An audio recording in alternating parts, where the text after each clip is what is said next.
കോൺഗ്രസ് നേതാക്കളിൽ അല്പസ്വല്പം വിദ്യാഭ്യാസവും വിവരവുമുള്ള ആളുകളിൽ ഒരാളാണത്രേ നമ്മുടെ ശശി തരൂർജി. UN-ലെ പുലിയായിരുന്നുവെങ്കിലും കഴിഞ്ഞ കുറേ നാളുകളായി തലസ്ഥാനത്തിൻ്റെ MP ആയി ചുരുട്ടിക്കൂട്ടി വച്ചിരിക്കുകയായിരുന്നു കോൺഗ്രസ്സുകാർ തരൂരിനെ. പക്ഷേ ചിലപ്പോഴൊക്കെ തരൂരിൻ്റെ പ്രൗഢി സടകുടഞ്ഞെഴുന്നേൽക്കും. അത്തരത്തിലൊന്നാണ് കഴിഞ്ഞ ദിവസം സംഭവിച്ചത്. കേന്ദ്ര സർക്കാരിൻ്റെ മർമ്മം നോക്കി തരൂർ കൊടുത്ത കൊട്ട് ആകെ ഗുലുമാലായിരിക്കുകയാണ്.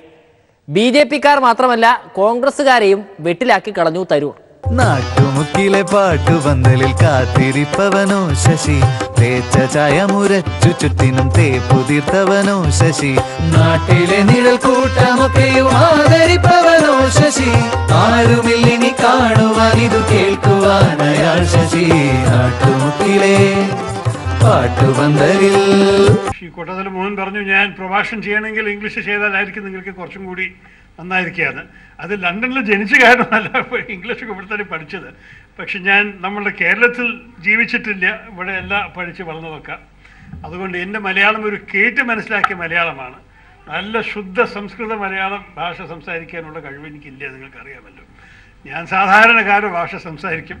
പക്ഷേ നിങ്ങൾക്ക് ഇംഗ്ലീഷിൽ കേൾക്കണമെന്നുണ്ടെങ്കിൽ ഞാൻ 2 വാക്ക് അതിലും പറയാം. ശശി ശശി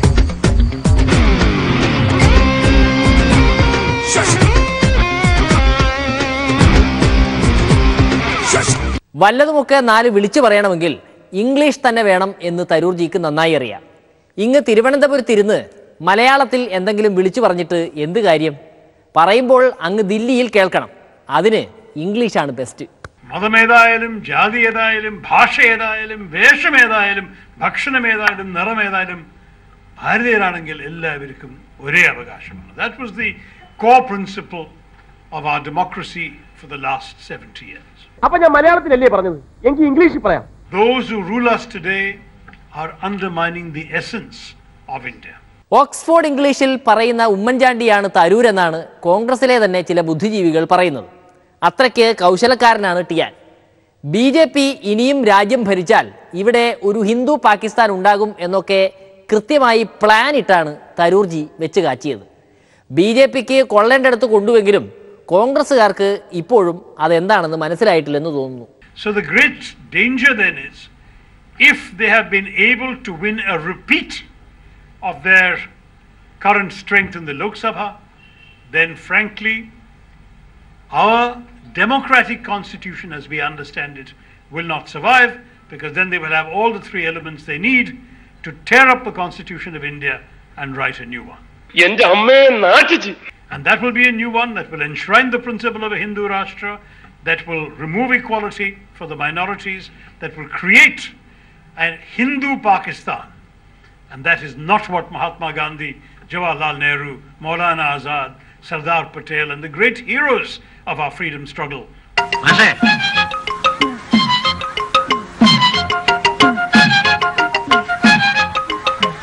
നന്നായി, പക്ഷേ കടുപ്പം ഇത്തിരി കുറച്ചാ കൊള്ളാം. ലൈറ്റാക്കാനല്ലേ, പാലും പഞ്ചാരും കുറച്ച് ആസ്തിയാണ്ട് കൂട്ടാലോ. അടിസ്ഥാനപരമായ വിദ്യാഭ്യാസം ഇല്ലാത്ത കുട്ടികളായതുകൊണ്ട് ഈ സാധനങ്ങളുടെ പേര് പറഞ്ഞു തുടങ്ങിയായിരിക്കും നല്ലത്. ഹിന്ദു പാകിസ്ഥാൻ എന്നൊക്കെ പറയുമ്പോൾ ഇനി വോട്ടെങ്ങാനും മറിഞ്ഞു പോകുമോ എന്ന ആശങ്കയാണ് കോൺഗ്രസ് നേതൃത്വത്തിന്. പക്ഷേ തരൂർജി ആരാ ആള്? പൂജാമുറി പോലെ ഒരെണ്ണം സെറ്റിട്ട് നെറ്റിയിൽ ചന്ദനക്കുറിയും ഒക്കെ ഇട്ട് വന്നാണ് തരൂർജി പിന്നീട് വാർത്താ സമ്മേളനം നടത്തിയത്. പിന്നെ എങ്ങനെ അദ്ദേഹത്തെ വിളിക്കാതിരിക്കും ഇംഗ്ലീഷ് പറയുന്ന ഉമ്മൻചാണ്ടി എന്ന്? The BJP needs to read its own documents, its own ideological convictions and tell us what they stand for. Because I'm just doing them the favor, the courtesy of taking their own writing seriously. Sasi Tharoor പറഞ്ഞ അഭിപ്രായം വളരെ ഗൗരവമുള്ളൊരു കാര്യം തന്നെയാണ്. ഞങ്ങളൊക്കെ പറയുന്ന കാര്യങ്ങൾ തന്നെയാണ് അദ്ദേഹവും പറഞ്ഞത്. അത് മറ്റൊന്നുമല്ല, വീണ്ടും ഒരിക്കൽ കൂടി മോഡി ഗവൺമെൻറ്, BJP ഗവൺമെൻറ് അധികാരത്തിൽ വന്നാൽ ഭരണഘടന മാറ്റി എഴുതും, രാജ്യത്തെ ഒരു ഹിന്ദു രാഷ്ട്രമാക്കി മാറ്റും എന്നുള്ള കാര്യമാണ് പറഞ്ഞത്. ആ അഭിപ്രായം തീർത്തും പ്രസക്തമായ ഒന്ന് തന്നെയാണ്. ഇംഗ്ലീഷ് മീഡിയം ആയിരിക്കും. അതെ, വീണ്ടും ഒരിക്കൽ കൂടി BJP ഗവൺമെന്റ് ഇന്ത്യയിൽ അധികാരത്തിൽ വരാൻ പാടില്ല എന്നുള്ള ഒരു കോഷനിങ് ആണ് ശ്രീ ശശി തരൂർ നടത്തിയത്. അതുകൊണ്ട് അതിനകത്ത് തെറ്റുണ്ടെന്ന് ഞാൻ കാണുന്നില്ല. എപ്പോൾ വേണമെങ്കിലും BJP-യിലേക്ക് ചേക്കേറാൻ നടക്കുന്ന ചില നേതാക്കൾക്ക് തരൂർജിയുടെ പ്രസ്താവന യാതൊരു കാരണവശാലും പിടിക്കാനിടയില്ല. അത്തരക്കാർക്ക് ബോധം വരാൻ ഇനിയും കുറേ കാലമെടുക്കും. കേരളത്തിൽ നിന്ന് എങ്ങനെയെങ്കിലും കെട്ടുകെട്ടിച്ചാൽ മതി എന്ന് കരുതിയാണ് ഉമ്മൻചാണ്ടി സാറിനെ അങ്ങ് ആന്ധ്രയിലേക്ക് നാട് കടത്തിയത്. എന്നിട്ടിപ്പോൾ എന്തായി? ഇവിടത്തെ പോലെ തന്നെ അവിടെയും ഓരോരോ ഷോകൾ കാണിച്ച് ആശാൻ റേറ്റിംഗ് ഉണ്ടാക്കാൻ തുടങ്ങിയിരിക്കുന്നു. ലേറ്റസ്റ്റായി പുറത്തു വന്ന വീഡിയോയിലാണ് ചാണ്ടി സാറിൻ്റെ ആന്ധ്രയിലെ അടവുകൾ കാണാൻ കഴിഞ്ഞത്. ഇവിടെ ഓട്ടോയിലും സ്ലീപ്പർ ട്രെയിനിലും KSRTC-യിലും കയറുന്ന നേതാവ് എന്ന പബ്ലിസിറ്റി ഉണ്ടാക്കിയ ചാണ്ടി സാർ അവിടെ തെലുങ്കരുടെ കൂടെ ബൈക്കിലാണ് സഞ്ചാരം.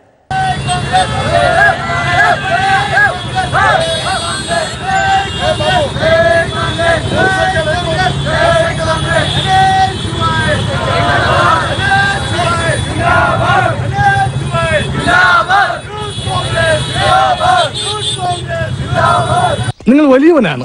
ഞാൻ വന്നപ്പോൾ മുതൽ ശ്രദ്ധിക്കുന്നു. ആ ചങ്കൂറ്റം, പിന്നെ ആ അഹങ്കാരം, സംസാരിക്കുമ്പോഴുള്ള അക്ഷരസ്ഫുടത എല്ലാം എനിക്കിഷ്ടമായി. ഇന്നു മുതൽ ഈ അധ്വാനിക്കുന്ന തൊഴിലാളി വർഗവും അധ്വാനിക്കാത്ത ഈ ഗോപാലനും നിങ്ങളുടെ പിന്നാലെ ഉണ്ടാകും. നിങ്ങൾ മല്ലയല്ല, മുത്താണ്, മുത്തയ്യ. വിളിക്കണ മല്ലയാക്കി ജയ്, മല്ലയാക്കി. മുത്തേ മുത്തേ കന്നഡ മുത്തേ, കന്നഡ വെച്ചൊരു കന്നഡ മുത്തേ, കാക്കാം കീക്കാം മല്ലയ്യ. അയ്യോ വണ്ടി നിർത്തണേ, എനിക്ക് അവിടെ ഇറങ്ങണം. ഒന്ന് നിർത്തണേ. Stop stop. ബ്രേക്കില്ലേ? നിർത്തലൂ നിർത്തലൂ. ഒന്ന് മാറലൂ.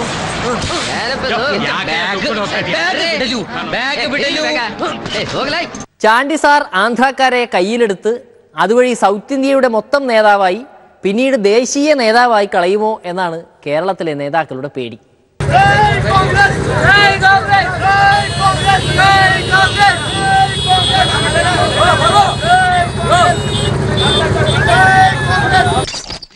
ഉച്ചബന്ധ ബിരിയാണി ഗാഡി മുന്തേ മുന്തേ നിക്കൽ ദിയാ.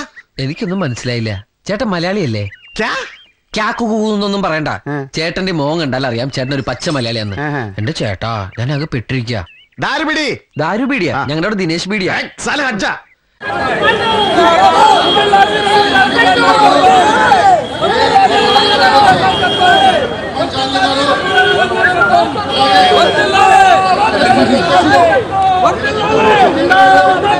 അങ്ങനെ മല്ലയ്യ നാട്ടുകാരെയും തൊഴിലാളികളെയും കയ്യിലെടുത്തു. ജൈവിളി അങ്ങ് കവല വരെ ഉണ്ടായെന്നാ കേട്ടത്. ഇങ്ങനെ പോയാൽ അയാൾ കയറി അങ്ങ് വാങ്ങുന്നു. വഴിയുണ്ടോ? അവന് ജൈവിളിച്ച നാട്ടുകാർ തന്നെ അവനെതിരെ തിരിയണം. നമ്മൾ തിരിക്കണം. കോഴിക്കോട് ഇന്ന് രാഘവൻ MPയുടെ നേതൃത്വത്തിൽ ഒരു ഏകദിന സത്യാഗ്രഹം നടന്നു. കരിപ്പൂർ വിമാനത്താവളത്തിലെ പ്രശ്നങ്ങൾ പരിഹരിക്കണം എന്നതായിരുന്നു അത്രേ ആവശ്യം. പക്ഷേ ഗാന്ധിജി പണ്ട് ക്രിപ്സ് മിഷനെ കുറിച്ച് പറഞ്ഞതുപോലെ പോസ്റ്റ് ഡേറ്റഡ് ചെക്കായി പോയി ഈ സമരം. അതായത് പ്രശ്നം പരിഹരിക്കപ്പെട്ട് കഴിഞ്ഞിട്ടും അതിൻ്റെ പേരിൽ നടത്തിയ സമരം.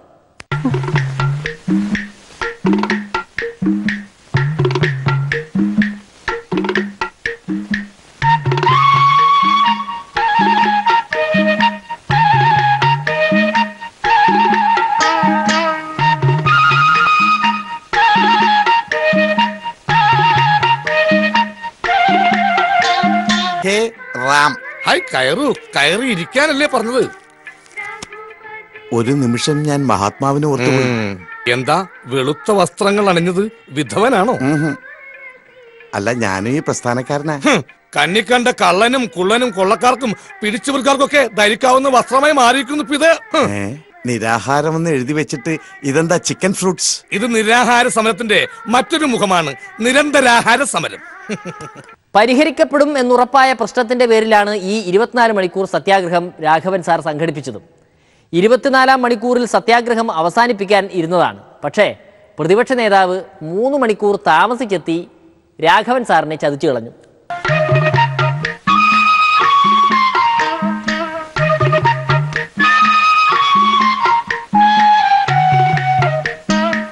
ഇതിലൊക്കെയല്ലേ ഓരോരുത്തരുടെ കരുത്ത് വെളിവാവുന്നത്.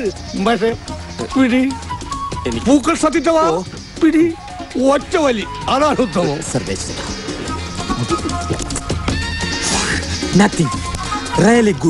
ഞാൻ എന്റെ കരുത്ത് തെളിയിച്ചു കഴിഞ്ഞു. കോഴിക്കോടിന്റെ MP ആയിരിക്കുമ്പോൾ വിമാനത്താവളത്തെക്കുറിച്ച് എന്തെങ്കിലും പറഞ്ഞില്ലെങ്കിൽ നാട്ടുകാർ എന്ത് കരുതും? അല്പം തള്ളു പറഞ്ഞു നിന്നില്ലെങ്കിൽ പടച്ചു പോകണ്ടേ? ഇന്നലെ ആരംഭിച്ച ഈ സമരം ഒരു ജനകീയ സമരമാക്കാൻ മുന്നോട്ട് വന്നിട്ടുള്ള കോഴിക്കോട്ടെ മുഴുവൻ പ്രബുദ്ധ ജനങ്ങളോടും എൻ്റെ വ്യക്തിപരമായ നന്ദി അറിയിക്കാൻ ഞാൻ ആഗ്രഹിക്കുകയാണ്. ഞാൻ രണ്ട് കാര്യം മാത്രമേ പറയുന്നുള്ളൂ. ഒന്ന്, നിർത്തലാക്കപ്പെട്ട വൈറ്റ് ബോഡി സർവീസ് ആരംഭിക്കുക, അറ്റംബർക്കേഷൻ പോയിന്റ് പുനഃസ്ഥാപിക്കുക. ഈ രണ്ട് കാര്യങ്ങൾക്ക് വേണ്ടിയുള്ള ഒരു സമരമാണ് നടത്തിയത്. ഈ ജോണി വെള്ളിക്കാലയെ നിങ്ങൾക്കറിയാം, പക്ഷേ ഞാൻ പറയാൻ പോകുന്ന ഒരു സത്യം നിങ്ങൾ ഇതുവരെ അറിഞ്ഞിട്ടില്ല. എത്രയോ വട്ടം ഡൽഹിയിലെ മന്ത്രിമാരെ ഉദ്യോഗസ്ഥന്മാരെ കണ്ട ആളാണ് ഞാൻ. അതൊന്നും തന്നെ ഫലിക്കാതെ വന്നപ്പോഴാണ് ജനകീയ സമരം മാത്രമാണ് മാർഗം എന്ന് കണ്ടെത്തിയതുകൊണ്ടാണ് ഈ സമരം ആരംഭിക്കാൻ കാരണം. അതായത് ഏകദേശം 2 വർഷം മുമ്പ് ഞാൻ നേരെ ഡൽഹിക്ക് പോയി കേന്ദ്ര ഗവൺമെന്റിനെ നേരിട്ട് കണ്ടു. പരുത്തിപ്പാറയിലെ പട്ടിണി പാവങ്ങളായ ജനങ്ങൾക്ക് ഒരു വിമാനത്താവളം കിട്ടിയേ തീരുവെന്ന് ഞാൻ അവരോട് പറഞ്ഞു. അതുകൊണ്ട് ഈ സമരം ഇന്നിവിടെ അവസാനിക്കുമ്പോൾ ഞാൻ അല്പം മുമ്പ് DGSCയുടെ ഉദ്യോഗസ്ഥന്മാരായി ഫോണിൽ സംസാരിച്ചു.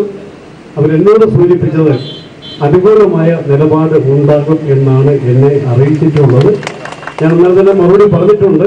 അനുകൂലമായ നിലപാട് ഇല്ലെങ്കിൽ ആഗസ്റ്റ് 2-ാം തീയതി മുതൽ അവിടെ എയർപോർട്ടിൻ്റെ അകത്ത് ഞാൻ ഈ 2 കാര്യങ്ങൾ നേടാൻ വേണ്ടി അനിശ്ചിതകാല നിരാഹാരം എടുക്കുമെന്ന് ഞാൻ അറിയിച്ചിട്ടുമുണ്ട്.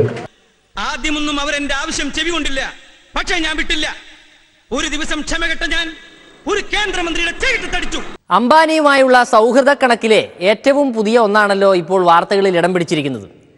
ഇതുവരെയായി തറക്കല്ല് പോലും ഇടാത്ത ഒരു ജിയോ ഇൻസ്റ്റിറ്റ്യൂട്ടിനെ മോദിജിയുടെ സർക്കാർ ശ്രേഷ്ഠ പദവിയുള്ള വിദ്യാഭ്യാസ സ്ഥാപനത്തിൻ്റെ പട്ടികയിൽപ്പെടുത്തിയത് ഇനി ആരെങ്കിലും അറിയാൻ ബാക്കിയുണ്ടെങ്കിൽ അറിഞ്ഞോളൂ. അതായത് ശ്രേഷ്ഠ പദവി ലഭിച്ച ഒരു സ്ഥാപനത്തിന് കേന്ദ്രത്തിൽ നിന്ന് കിട്ടുന്ന ഗ്രാൻഡ് 1000 കോടി രൂപയാണ്. ഇപ്പോൾ കാര്യങ്ങൾ ഏതാണ്ട് മനസ്സിലായി കാണുമല്ലോ അല്ലേ?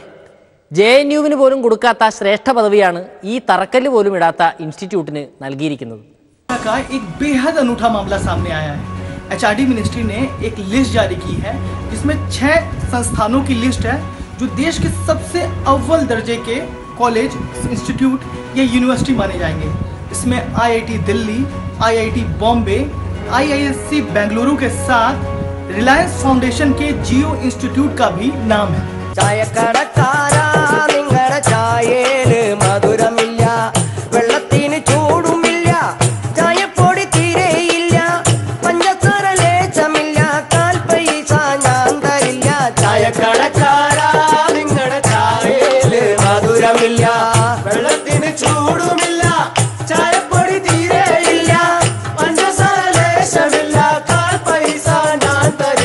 आपको जानकर हैरानी होगी कि ये रिलायंस फाउंडेशन का जियो इंस्टीट्यूट अभी बना तक नहीं है.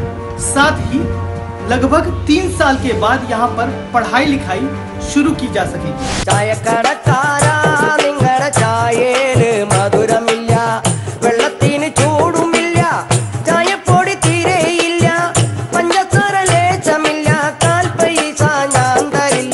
സഞ്ജീവ് ഭട്ട് IPS പറഞ്ഞതുപോലെ ഇല്ലാത്ത യൂണിവേഴ്സിറ്റിയിൽ നിന്ന് ഇല്ലാത്ത കോഴ്സിൽ ഇല്ലാത്ത ഡിഗ്രി എടുത്ത ഒരു പ്രധാനമന്ത്രിക്ക് ഇല്ലാത്ത ഒരു യൂണിവേഴ്സിറ്റിക്ക് 1000 കോടി കൊടുക്കുന്നതിൽ തെറ്റെന്താണ്? അംബാനിജി ആവശ്യപ്പെടുന്നു, മോദിജി ചെയ്തു കൊടുക്കുന്നു.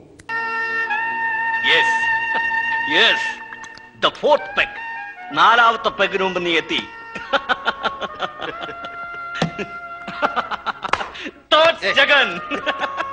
ജഗന് മാത്രം കഴിയുന്ന കാര്യം. അവനെന്നെ വിളിച്ചു, ആ പരനാരി എബി മാത്യു നാളെ ഓസ്ട്രേലിയൻ പാർട്ടിയുമായി കോൺട്രാക്ട് സൈൻ ചെയ്യാമെന്ന്. അവന്റെ അമ്മയുടെ നിന്റെ ഇന്നത്തെ കളി കൊണ്ട് നമുക്ക് കിട്ടാൻ പോകുന്ന ലാഭം മിനിമം എത്രയാണെന്നറിയാവോ? കോടികൾ. 1ഉം 2ഉം അല്ല, 50 കോടി. 50 crores. ജഗൻ പറ, നിനക്ക് എത്ര വേണം?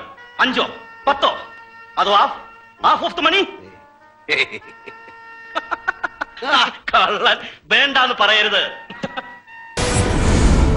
इंस्टीट्यूट ऑफ एमिनेंस बताए गए इन 6 संस्थानों में IIT Delhi, IIT Bombay, IISc Bengaluru सरकारी संस्थान हैं और Manipal academy of higher education, BITS Pilani, Jio institute जैसे 3 प्राइवेट कॉलेजों का भी नाम है. നീ ആവശ്യപ്പെടുന്നത് എന്തും ഞാൻ തരും. U deserve it. നീ എന്റെ ഭാഗ്യവാടാ. നിന്നെ എനിക്ക് കിട്ടിയ ശേഷമാണ് എന്റെ പണം മൾട്ടിപ്ലൈ ചെയ്യാൻ തുടങ്ങിയത്. പറ ജഗൻ, നിനക്ക് എത്ര വേണം? കേന്ദ്ര സർക്കാരിൻ്റെ ഫണ്ട് എന്ന് പറയുമ്പോൾ നമ്മൾ സാധാരണ ജനം നികുതി അടച്ച പണമാണല്ലോ. അത് അംബാനിക്ക് ഫ്രീ ആയി കൊടുക്കുമ്പോൾ മൂക്കത്ത് വിരൽ വെച്ചിരിക്കാനല്ലാതെ നമ്മളെ കൊണ്ടൊന്നും ചെയ്യാൻ കഴിയില്ലല്ലോ. അല്ലെങ്കിലും മോദിജിയുടെ എക്കണോമിക്സ് ഒരു പ്രത്യേകതരം എക്കണോമിക്സ് ആണ്. പണം എനിക്കൊരു പ്രശ്നമല്ല. ഇതെന്താണെന്നറിയാമോ? അബ്ദുള്ള. ഇതെന്താണെന്നറിയാമോ? ഷേഖ് അബ്ദുള്ള. അങ്ങ് ദുബായിൽ ഈ അബ്ദുള്ളയുടെ ഇടങ്കൈയാണ് ഞാൻ. ബൈ ദ ബൈ, നിങ്ങൾക്ക് ആവശ്യമുള്ളത് പണമാണ്. എനിക്ക് ആവശ്യത്തിലധികമുള്ളതും പണമാണ്. എന്നെ ഇട്ടുമൂടാനുള്ള പണം ഞാൻ അങ്ങ് ദുബായിൽ ഉണ്ടാക്കി വെച്ചിട്ടുണ്ട്. നമ്മുടെ കയ്യിലിരുന്ന പണം ഒരു രാത്രിയിൽ ചോദിക്കാതെയും പറയാതെയും പെട്ടെന്ന് അങ്ങ് നിരോധിക്കുന്നു. ഇപ്പോൾ നമ്മുടെ പണം ആരോടും ചോദിക്കാതെയും പറയാതെയും ഗർഭാവസ്ഥയിൽ പോലുമില്ലാത്ത ഒരു സ്ഥാപനത്തിന് കൊടുക്കുന്നു. നിങ്ങൾക്ക് കല്യാണം കഴിക്കാത്ത എത്ര പെങ്ങന്മാരുണ്ട്? 2 പെങ്ങന്മാര്.